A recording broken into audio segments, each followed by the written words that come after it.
प्यो का इक्को एक पुत्र सी ते 6 धीआं सन ते प्यो फौत हो गया। उन्होंने कोई ज़्यादा जायदाद नहीं सी ते थोड़ा जिहा ना जगह सी शहर दे विच। जो फौत होया तो धीआं दे नाम ही जगह लग गई, पुत्र दे नाम ही लग गई, तो 8वां हिस्सा उसदी बीवी दे नाम ही लग गया। वो जिहड़ी माँ सी ना उन्हां बच्चों की, जो उहदे नाल 8वां हिस्सा लग गया तो थां उन्हां वेच के ते जो हिस्से करके वंडे ना, वो 50,000 रुपया उस माँ के हिस्से च आया। उन्हें आख्या भी पुत्रा तू जवान जहान है, तू कमा लेंगा तो मेरिया धीआं गरीबणियां ने, मैं इन्हों वंड दियाँ। पुत्र चुप रहा। उस माँ ने जिहड़ा सी ना अपना 50,000 रुपया वो उन्हां धीआं नूं वंड दिता। हुण माई की जिहड़ी नूंह सी ना, जो उन्हें आख्या जिन्होंने तू 50,000 रुपया दिता साडे घरों निकल जा, तू भी उधर चली जा। पुत्र खामोश रहा, पुत्र नहीं कोया।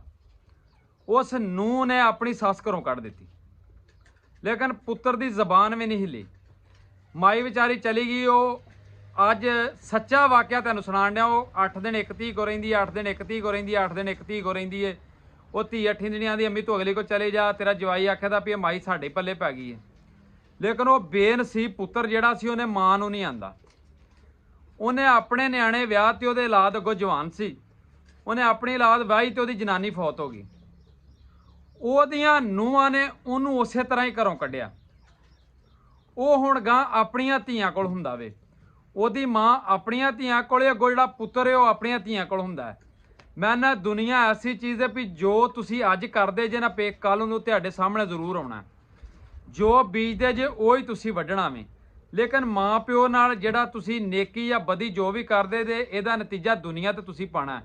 जिहड़ी अज दी नाफरमान औलाद, कई गंदे दिमाग, खोता दिमाग एडे इंसान ने कि जिन्हां नूं मैं इस तरह की वीडियो बना दियां ते बिल्कुल चंगी नहीं लगदी।